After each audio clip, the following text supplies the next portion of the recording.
Oui, ça le précieux sang de notre Seigneur Jésus-Christ et le cœur immaculé de Marie. Voici la quatrième partie sur l'histoire de Roncalli, partir du témoignage de Franco Pellegrandi, camérier de KPDP, de sa sainteté, les éditions Saint-Rémy. Nous allons parler de la pseudo-élection du franc-maçon Roncalli, franc-maçon communiste, hérétique. Enfin, il a beaucoup de médailles au palmarès sataniste, euh, anti, anti, comment on pourrait dire ça, anti-catholique. Comme par une prémonition, le dernier grand pape de l'histoire, Pie XII, avait voulu mourir dans le calme magique de ces bois qui furent sacrés pour les Romains, loin de ce Vatican qui lui était devenu ennemi. Quelques mois après le décès du pape Pacelli, j'avais rencontré au palais Farnèse, illuminé à l'occasion d'une réception donnée par l'ambassade de France, le cardinal Eugène Tisserand, qui m'honorait de sa confiance. Le vieux prélat avait conservé sous la pourpre son courage et sa franchise d'anciens officiers de spahis, et il m'a appris, indigné, en marchant rapidement sous les plafonds ornementés de ce magnifique palais Renaissance, que durant les dernières semaines de la maladie de Pie XII, certains représentants de la hiérarchie vaticane avaient commencé à désobéir ouvertement. Il me dit encore avec son fort accent français et une netteté toute militaire, derrière sa grande barbe blanche descendant presque jusqu'à la croix pectorale, que la religieuse allemande attachée à la personne du pape, l'inoubliable sœur Pasqualina, dans le monde Joséphine Lennert, avait eu à subir un extrême affront de la part des ennemis de Pacelli. Pie XII était à l'agonie. La religieuse, qui s'était précipitée au Vatican afin d'y prendre du linge pour le pape, s'était vue ensuite refuser l'usage de la voiture de service pour retourner le plus vite possible au chevet du pontife mourant à Castel Gandolfo. Le très érudit cardinal français, doyen du Sacré Collège, bibliothécaire et archiviste de la Sainte Église romaine, se distinguait de ses confrères par une personnalité toute d'une pièce. Il était respecté et craint au Vatican pour deux raisons précises. Son rude courage, qui l'amenait à exposer clairement et sans embâche son opinion devant n'importe qui, et le fait d'être au courant d'une quantité de secrets gênants liés au passé de maintes personnalités vaticanes. Le cardinal et ancien officier français possédait en effet ses propres archives, abondantes, continuellement enrichies et mises à jour, qui contenaient des documents d'une grande valeur historique, souvent d'un caractère explosif, rassemblés avec méthode et compétence en un presque demi-siècle d'activité au service du Saint-Siège. L'éminent cardinal à la longue barbe blanche connaissait donc chacun des ennemis de Pie XII et du pacellisme. Dans ses archives figurait, par exemple, le credo marxiste de celui qui n'était encore que Monseigneur Battista Montini, substitut du secrétaire d'État de Pie XII, et qui, en 1945, entretenait des liens d'amitié avec Palmiro Togliatti, secrétaire du Parti communiste italien, lequel venait de rentrer d'Union soviétique. Monseigneur Giuseppe De Luca, éminent latiniste mais mal informé et ami du dirigeant marxiste, avec qui il partageait l'amour des classiques italiens, avait parrainé cette dangereuse amitié qui fut pour Togliatti le premier et inespéré succès obtenu sans lever le petit doigt sur le territoire italien à peine le fascisme liquidé. Ce mariage ultra secret entre le diable et l'eau bénite devait rapidement porter ses fruits. Par le biais des milieux protestants de l'université d'Uppsala en Suède et leur lien avec l'orthodoxie russe, le substitut de la secrétaire d'État de Pie XII fit savoir au Kremlin que, citation, ni l'Église ni le Vatican n'approuvent unanimement les orientations politiques du pape Pacelli en vue de l'avenir. Ces initiatives ultra-secrètes de Giovan Battista Montini n'échappèrent cependant pas à Monseigneur Tardini. Ce n'est seulement nullement un hasard si celui-ci et Monseigneur Tisserand, de tempéraments si opposés, l'un était aussi rationnellement ambigu, l'autre était extraverti, n'entretenaient pas de bons rapports. Dans les archives du cardinal Tisserand, aboutirent, avec d'autres importants documents, sur la délicate affaire, les rapports secrets que l'archevêché de Riga avait adressés à Pie XII et dans lesquels sont décrits une masse de preuves à l'appui, les contacts que Montigny entretenait à l'insu du pape avec des émissaires de l'Union soviétique et de ses États satellites, ainsi que les résultats ultra-sensibles de l'enquête secrète que Pie XII avait aussitôt confiée à un agent des services secrets français. Ce dernier avait réussi à mettre la main sur une série de lettres attribuées à Montigny et signalant au KGB, la police secrète soviétique, les noms de déblessement des prêtres jésuites pour la plupart, qui exerçaient clandestinement ces années-là leur ministère au sein de la population du monde communiste soumise à des persécutions religieuses. Cet agent devait ensuite déclarer à l'auteur français, Pierre Virion: j'ai été stupéfait en lisant ces lettres accusatrices, écrites sur le papier en tête de la secrétaire d'État de sa sainteté. Quant à Pie XII, alors Pierre Virion devait confier cette information à la vaticaniste Gabrielle de Montemayor, rencontrée à Rome en juin 1974, comme nous l'avons vu dans la troisième partie. Celle-ci en reçut confirmation auprès d'un haut magistrat romain, le docteur Giulio Lanti, qui en avait lui-même été informé par Monseigneur Domenico Tardini, auquel il y était lié par une amitié de longue date. Le pape Pacelli, extrêmement angoissé par une telle révélation, avait aussitôt convoqué Tardini. Monseigneur Georges Roche, secrétaire du cardinal Tisserand, a rapporté cet épisode dans son livre Pie XII devant l'histoire. Idion, édition Robert Laffont à Paris. Ce serait bien de le procurer, ça. Pardon, je pense tout haut. Quant à Pie XII, il s'évanouit aussitôt après avoir lu les lettres en question. Cloué au lit de nombreux jours durant, il ordonna le départ immédiat de Montigny pour Milan, premier diocèse vacant, alors disponible, en ces heures de terrible angoisse. Le futur Paul VI dut quitter sans délai ses fonctions au Vatican, qui le mettaient pratiquement au niveau du secrétaire d'État, poste que Pie XII avait en effet laissé vacant après la mort en 1944 du cardinal Maglione. Montigny tourna donc le dos à Rome, et la grande douleur qu'il avait causée au cœur du souverain pontife, et il débarqua à Milan conformément à l'antique norme vaticane, promoviatur et tremoviatur, sanctionnée en promouvant. Cela se passa à la fin de l'automne 1954. Afin d'obtenir le très convoité Galero, c'est-à-dire le chapeau de cardinal, l'amlétique, prélat originaire de Concesio, allait lors devoir attendre l'élection au siège du Pierre de son précurseur Roncalli. Bien entendu, le Vatican, réorienté dans le sens moderniste, essaya par tous les moyens de mettre la main sur ces archives. Le cardinal Tisserand, acculé, dut donc les livrer, mais non sans en avoir préalablement fait photocopier le contenu par son secrétaire, l'abbé Georges Roche. Des années durant, après la mort de Tisserand, le Vatican harcela en vain Roche et la nièce du défunt cardinal pour pouvoir acquérir à prix d'or ces photocopies qui faisaient déjà le tour du monde. En définitive, le cimentier Carlo Pessenti, qui avait réussi à racheter ces précieuses archives à Roche pour 450 millions de lire, les céda au Vatican représentés par Benelli, en échange d'un prêt bonifié de 50 milliards de francs suisses.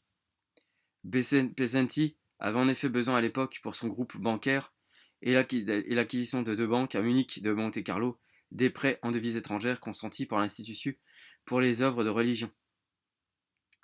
L'intérêt que Pessenti avait alors dans cette affaire était de pouvoir utiliser l'Institut du Vatican à la fois comme garant et co-garant de co-crédit et de réaliser un profit sur la différence entre le change officiel et le change noir. Le front anti-Pacelli, progressiste et partisan du dialogue comme de l'ouverture, était donc une réalité concrète et déconcertante quelques années déjà avant la mort de Pie XII. Le pape Pacelli ne plaisait pas du tout aux agitateurs des temps nouveaux, qui voyaient en lui le souverain pontife le plus antidémocrate de l'Église moderne. Il n'avait convoqué que deux consistoires en 46 et 52, et il avait lancé la grenade de l'excommunication dans les pattes du marxisme. En outre, la République italienne, née de la résistance, ne pouvait lui pardonner l'amour excessif qu'il avait témoigné, selon elle, au peuple germanophone entre 1914 et 1945, conformément ainsi qu'on pouvait s'y attendre à la grande encyclopédie soviétique Entrée catholicisme, volume 20, page 379, qui présente Pie XII comme germanophile. Les ennemis d'Eugenio Pacelli se tenaient dans l'attente de sa mort. Il leur fallait désacraliser le personnage du pasteur Angelicus, qui était Pie XII, et son pontificat de 20 ans, car il était impératif de le rendre misérablement humain aux yeux des masses. Ainsi donna-t-on à son agonie ce tour terrifiant, consistant à faire de la mort d'un pape une grotesque tragédie, à jeter en pâture à la curiosité vulgaire, vorace, inextinguible, de l'Homo consumericus. Alors, une note de pas de page.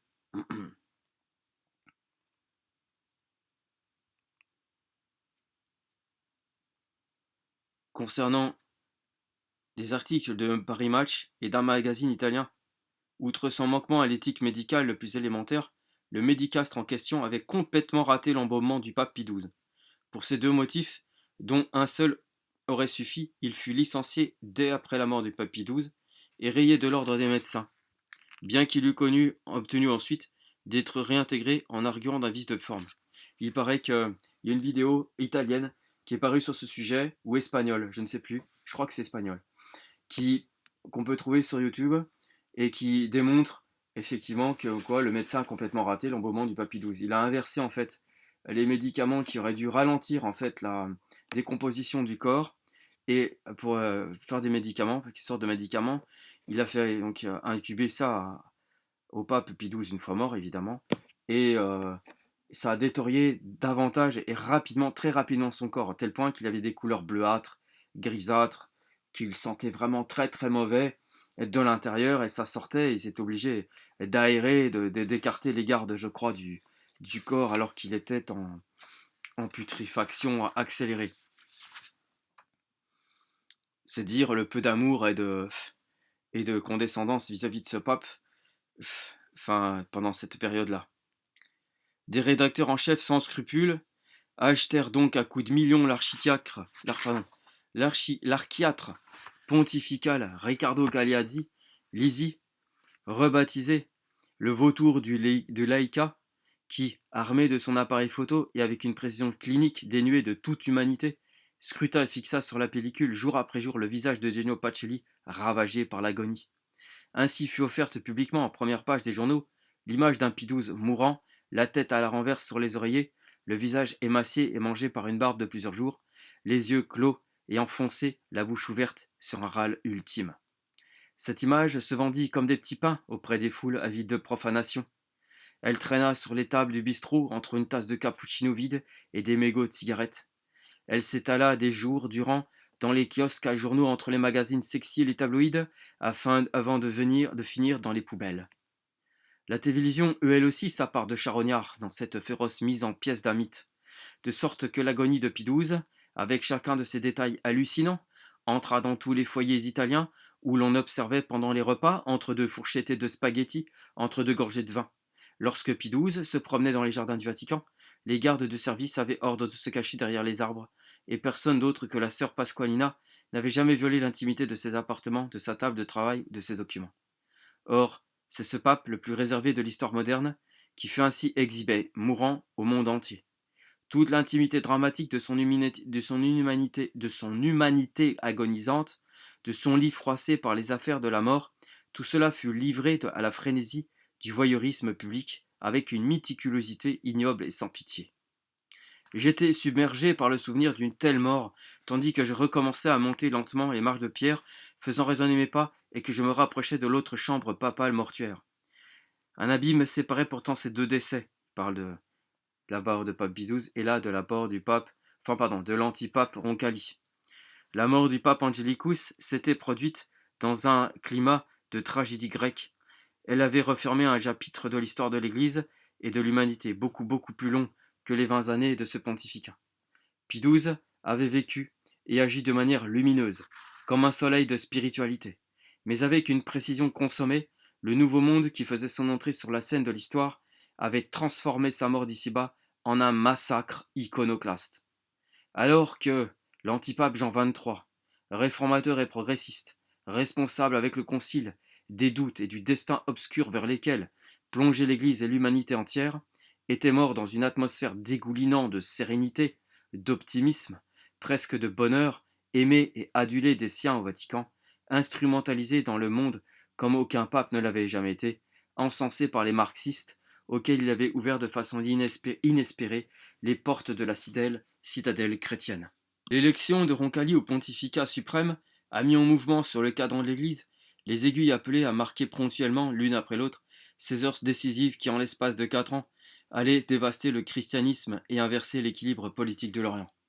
Il est possible aujourd'hui de regarder ces événements en perspective, avec calme et détachement, et l'on ne peut alors que s'étonner de la manière dont un tel programme, parfaitement élaboré et analysé hors du Vatican, s'est réalisé dans sa totalité, en atteignant tous les objectifs de cette subversion intégrale qui aura couronné l'action combinée des deux papes successifs, enfin, on peut pas dire que ce soit des papes, ah oui, des antipapes successifs, Roncalli et Montini.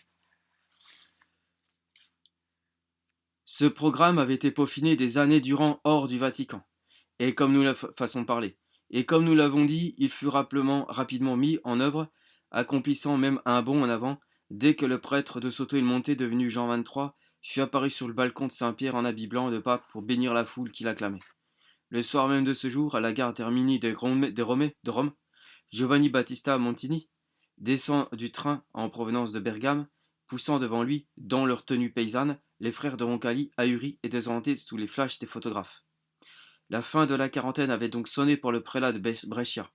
Dans l'esprit de cet homme qui veut lire dans les lignes du symbolisme propre au Vatican, le but de son apparition à Rome cette nuit-là, avec les frères du nouveau pape, est d'affirmer publiquement ce dauphinat qui va désormais le lier à Jean XXIII. En fait, 20 jours exactement après, Roncalli nomme Montini cardinal. Peu importe que celui-ci était tombé en disgrâce sous Pie XII à cause de cette combine politique qui, une fois découverte, lui avait fait causer l'ostratisme immédiat de Rome et une longue galère en attente du cardinalat. 1958, dans sa quarantaine milanaise, Montini était sûrement conscient de sa prédestination, et il attendait la mort de Pie XII. Dès celle-ci, il fit son retour en scène comme protagoniste plus ou moins culte, mais doté d'un avenir certain. On peut dire qu'il a pris une part directe au pontificat de Roncalli en collaborant avec le nouveau pape à la rédaction de documents pontificaux les plus importants. Vers la seconde moitié du quinquennat roncalien, l'archevêque de Milan devint le principal cerveau de la politique de Jean XXIII. Monseigneur Capovilla faisait sans cesse la navette entre Rome et Milan, entretenant de la sorte une connexion dont le résultat aboutissait au Vatican. Et à ceux qui, avec une extrême prudence, en demandaient la raison au pape, celui-ci faisait comprendre que ce serait Montini, le prochain souverain pontife, et qu'il fallait donc que l'intéressé fût préparé à cette succession. Donc, quand on parle de dauphin, c'est une histoire uniquement de succession. C'est pas une histoire comment dire, d'antéchrist, etc., quoi. Bien que ce soit des figures de l'antéchrist les deux, mais en aucun moment Montini fut l'antéchrist et Roncalli son précurseur. C'est du grand n'importe quoi. C'est juste une histoire de succession, préparée à l'avance. Durant cette période de préparation à son pontificat imminent, la compétence de Montini consistait entièrement à faire prendre à Jean XXIII la direction dans laquelle lui-même pourrait avancer rapidement à son tour. Il devait se garder au Vatican d'un grand et ancien ennemi, le cardinal Domenico Tardini, que le rusé Roncalli s'était abstenu de débarquer de la secrétairie d'État. Ce même Tardini qui, des années auparavant, avait découvert les contacts secrets de Montini avec le Kremlin. Ce même Tardini qui avait forcé Pie XII à intervenir à cet égard en bannissant de Rome ce dangereux conspirateur. Mais Tardini mourut en 1961 et Jean XXIII nomma à sa place le faible cardinal Amleto Ciccogani. Certains n'exclurent pas que l'archevêque de Milan ait été pour quelque chose dans le choix de Roncalli. Dès lors, en tout cas, l'influence de Monti sur la politique de Jean XXIII n'a cessé de croître et s'exerçait même parfois ouvertement. Son action politique, dans le périmètre restreint du diocèse de Milan, était à la fois l'accompagnatrice et la concurrente de l'ambitieuse politique progressiste menée par Jean XXIII. La personnalité de Montini se caractérisait par un modernisme que des fidèles trouvaient parfois bizarre. Sa nature homosexuelle s'imposait dans leur recherche à tout prix de la nouveauté et de l'excentricité. Lors d'une cérémonie au Vélodrome de Milan, il parut en public coiffé d'une casquette de cycliste. Une autre fois, visitant un chantier, il se fit photographier avec un casque de charpentier sur la tête. Sa manie de l'exhibitionnisme l'a mené, plus tard, une fois devenu pape, à opter pour cette tiare ultramoderne qui, ressemblant à un missile, nom dont les insolents Romains la baptisèrent promptement, fut placée sur sa tête le jour du couronnement. Son goût fébrile du grotesque et de la nouveauté le poussa même un jour, lors d'une audience avec les Amérindiens de Gaylord au Michigan, à porter une coiffure de chef et à poser avec eux pour les photographes. La photo en question fit rapidement le tour du monde, donnant ainsi l'exacte mesure d'un tempérament pour le moins curieux chez un pape. Sauf que ça n'en était pas un. Concernant l'élection la pseudo-élection de Roncalli. Je relis ici le passage, et je vais finir là-dessus, que Franco Bellegrandi témoigne quand il est allé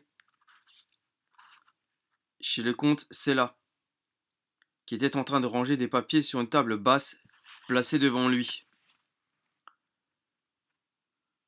Puis le comte, levant la tête et fixant ses yeux gris sur Bellegrandi, dit: En septembre 1958, 7 ou 8 jours avant le conclave, je me trouvais au sanctuaire d'Europe, où j'assistais à l'un des dîners habituels du groupe d'Attilo Botto, industriel de Biella, qui aimait réunir autour de lui des individus compétents en divers domaines pour parler des problèmes relevant de ceux-ci. Ce jour-là, il avait invité un personnage que je savais être une autorité maçonnique en contact avec le Vatican. Ce personnage me dit, tandis qu'il me raccompagnait chez moi en automobile: Contrairement à ce qui se murmure dans certains milieux romains, le prochain pape ne sera pas Syrie parce que c'est un cardinal trop autoritaire. Le conclave élira un pape de conciliation, et celui-ci est déjà choisi, ce sera Roncalli, le patriarche de Venise. Choisi par qui? Demandai-je, surpris. Par nos représentants maçonniques au conclave, répondit placidement mon aimable accompagnateur. Et il me vint alors cette question. Il a donc des francs-maçons au conclave? Bien sûr, me répondit-il. L'Église est entre nos mains. Perplexe, je reviens à la charge. Mais alors, qui commande dans l'Église? Après un bref silence, il me dit en choisissant ces mots: Personne ne peut dire qui sont ces dirigeants. Les dirigeants sont occultes. Après la lecture de cet ouvrage de Nikita Roncalli, que j'invite l'auditeur à acheter, à se prémunir, pour pouvoir l'exploiter, il y a beaucoup de détails d'autres détails qui sont intéressants, d'autres qui le sont moins. Bon, c'est un témoignage écrit par un proche des papes, quoi. Enfin des antipapes et des papes aussi. Nous allons avoir dans la sixième partie, la lecture d'une fervente catholique du réseau Rampolla sur Montigny. Et je ferai dans cette partie-là, dans ce cinquième chapitre, pardon, je me trompe, dans ce cinquième chapitre, dans cette cinquième partie, eh bien, je ferai aussi une partie après la lecture que la fervente catholique fait sur le réseau Rampolla. Il me parlerait comme quoi, je démontrerai comme quoi l'antéchrist n'est pas encore venu, contrairement à ce que certains pensent, et qu'en aucun cas il ne peut être ni Roncalli et ni Montigny. Et enfin, en sixième partie, il y aura un dossier, une réfutation, enfin pas une réfutation, mais plutôt une démonstration sur le fait que, sur la pseudo-encyclique pacimitiriste Nikita Roncalli, comme quoi elle contient beaucoup d'hérésies. Voilà, j'en ai fini avec ceci. Je vous laisse avec les vidéos qui suivent, qui viennent d'un site, c'est des vacantistes, donc, mais pas catholiques, qui s'appelle La chute de Sardes, qui est néanmoins intéressant pour les images qu'elle montre, les commentaires aussi, et qui démontre en même temps aussi la faiblesse, la complicité qu'avait le corps ecclésiastique dès l'élection de Roncalli, à ne pas reconnaître comme quoi c'était un antipape, à ne pas reconnaître comme quoi c'était un franc-maçon, à ne pas reconnaître comme quoi c'était un communiste, à ne pas reconnaître comme quoi c'était un hérétique, comme je l'ai déjà prouvé dans des deux églises antimodernistes du pape Saint Pie X. Quand par serment, il s'était engagé à adhérer de tout son cœur à toute condamnation, déclarations et prescriptions se trouvant dans ces encycliques. Certainement pas Angelo Roncalli, qui avait été suspecté par le Saint-Office et qui avait dû se justifier. Il connaissait très bien tous ces textes pontificaux, anti-libéraux et antimodernistes cités par Saint Pie X dans son motu proprio Sacrorum Antistitum, texte qui heurtait sa sensibilité moderniste.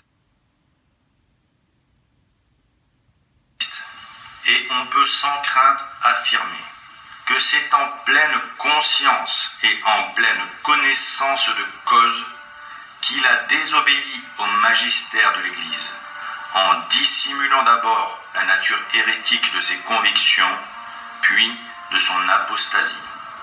En conséquence, c'est par son impiété et par sa ruse qu'il réussit à monter sur le trône de Saint-Pierre pour entreprendre sous couvert de réforme la destruction planifiée de l'Église par l'institution d'une doctrine libérale et moderniste, combattue depuis longtemps par les vicaires du Christ.